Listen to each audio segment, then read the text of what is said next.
The ICEVI, the Nippon Foundation Mathematics Package for Teachers. Title of the video: Characteristics of Functions. In functions, we can define different types of a relationship. For example, function of x equals x square, function of x equals x plus 2, etc. We can define different types of functions. Before that, we have to understand the characteristics of the functions. Let us take two sets, A and B. Now, first let us assume that the set A is a non-empty set. That means the set A has some objects. Then only you can call that as a non-empty set.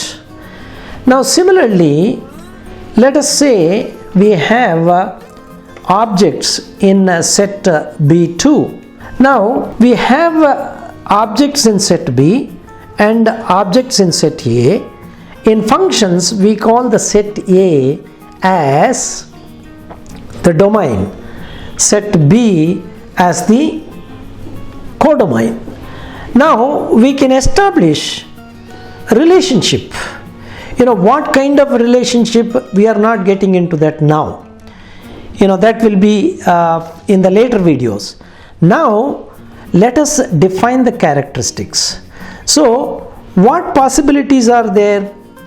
In linking the relationship, I can link one object from domain A to another object in codomain B. This is possible. Now similarly, what I can do, I can link the second object from domain A to another object in codomain B. This is technically possible. Now the other possibility is that I can link the third object from domain A to the second object in codomain B. So this is also possible. So that means we have two types of a relationship here. First is one object in domain A is linked to one object in codomain. That means for the image in codomain, you have one pre-image in the domain. In the second relationship, there is an image in the codomain. For that, you have two pre-images in the domain.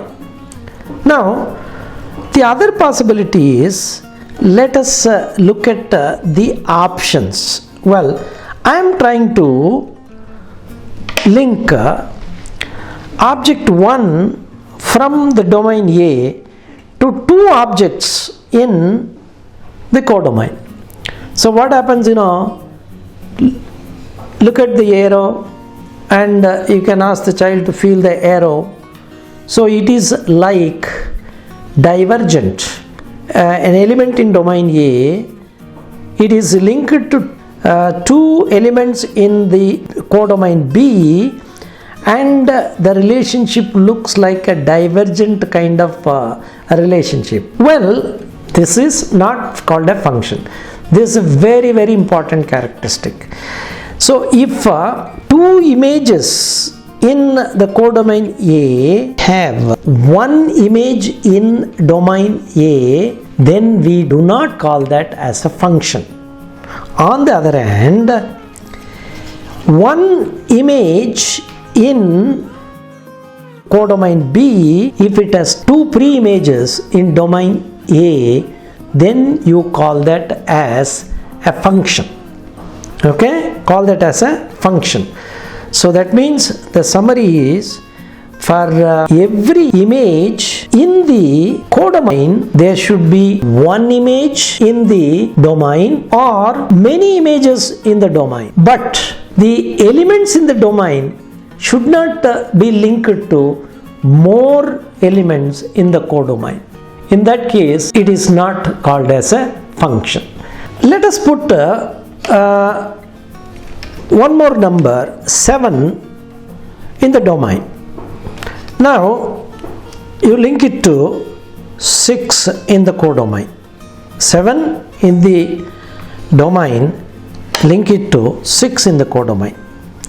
This is also allowed because it's many elements in the domain are linked to one element in the codomain. Let us take the 7 and put it in the codomain. Now, in this example, 2 in the domain is linked to 4 in the codomain. 3 and 5 in the domain are linked to 6 in the codomain. Now, there is 7 in the codomain which is not linked to any number in the domain. This is acceptable.